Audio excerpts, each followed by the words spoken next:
dire d'abord que quand je suis invité à l'Institut des sciences des langues de Tunis, je suis un peu chez moi. Parce que je suis un ami, je vais chez des amis. J'aime être ici parce que c'est un public qui non pas interfère avec moi, mais c'est un public qui écoute. Et je crois que l'écoute est le premier pas vers l'intelligence. L'intelligence au sens de la compréhension, bien sûr.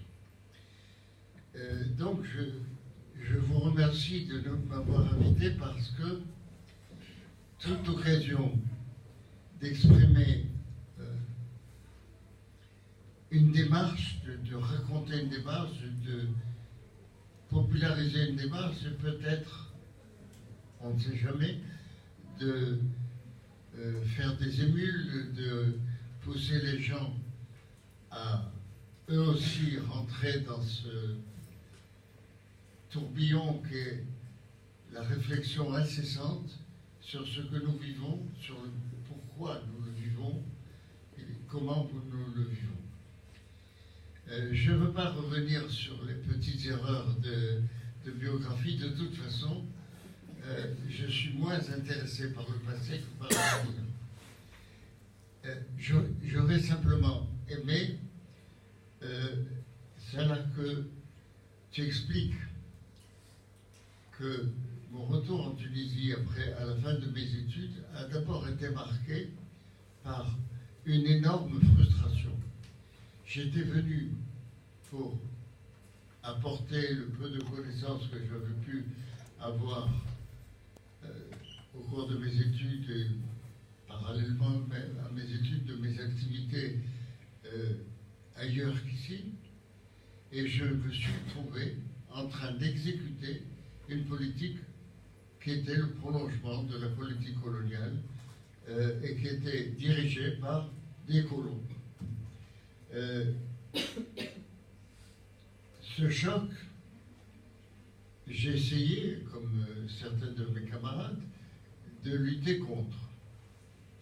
On s'est aperçu très rapidement qu'on n'avait pas le droit de parler. On n'avait pas le droit de réfléchir.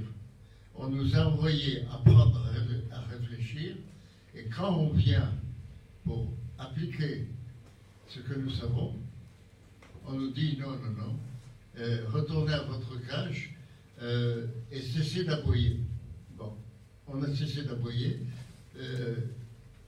du moins d'aboyer très fort, parce que à un certain moment, les murs de notre niche étaient assez difficiles à dépasser. Mais néanmoins, on a continué à penser.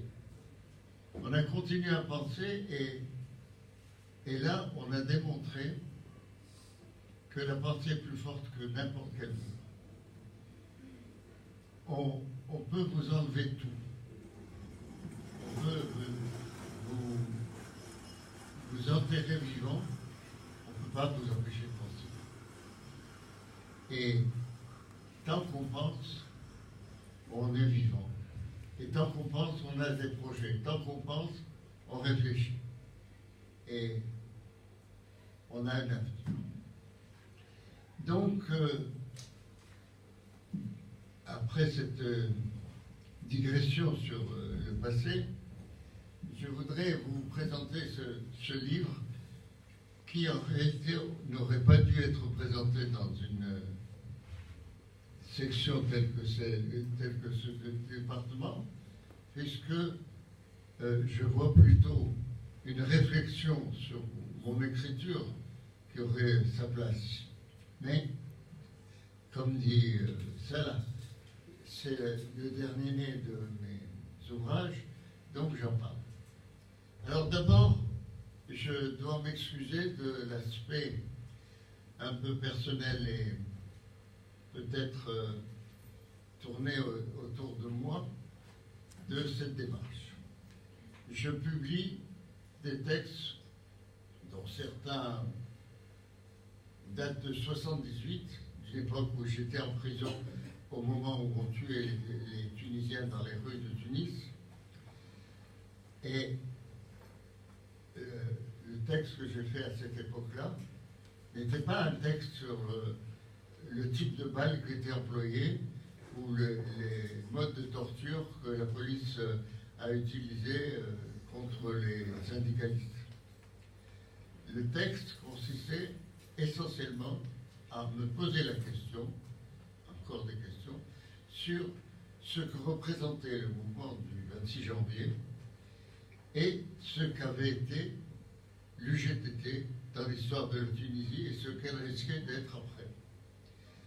Contre tous les gens de gauche progressistes qui passaient leur temps à osciller entre deux positions sur l'UGTT, tantôt, enfin sur la direction de l'UGTT, tantôt accusés de collaborationnisme avec le régime dictatorial, tantôt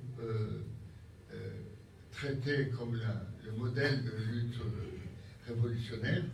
Je me suis posé la question de savoir ce qu'était cette organisation et pourquoi elle pouvait avoir ces deux aspects.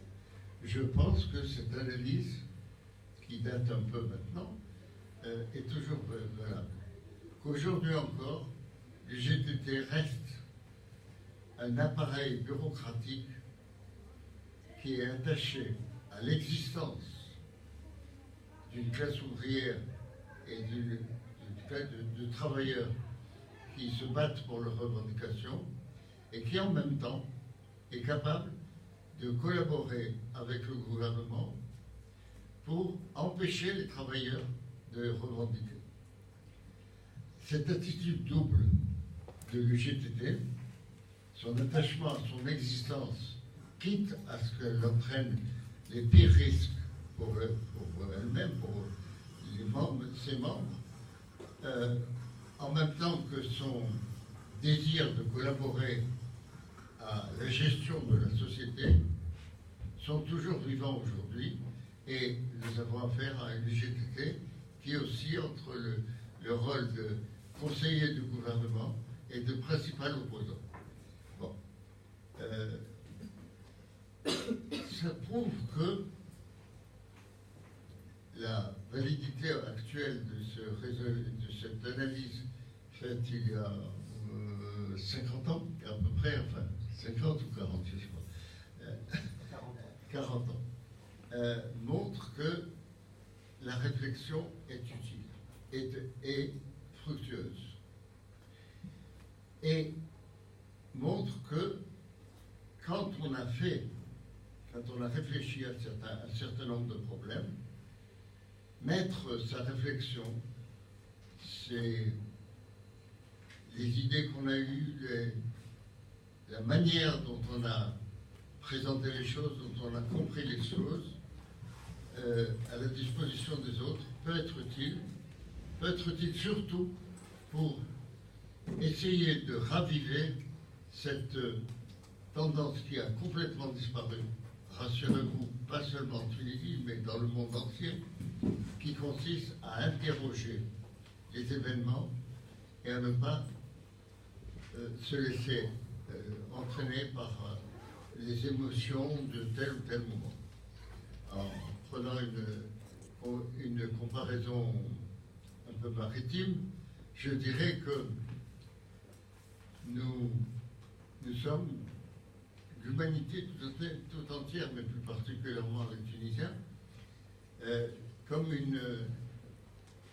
des voyageurs dans un bateau qui n'auraient ni voile, ni moteur, ni gouvernail. Donc, qui errent au gré du vent, au gré des vagues, au gré du courant, et qui espèrent, attendent que la Terre apparaisse toute seule, vienne toute seule, et résolve tous les problèmes de nourriture qui se posent à elle.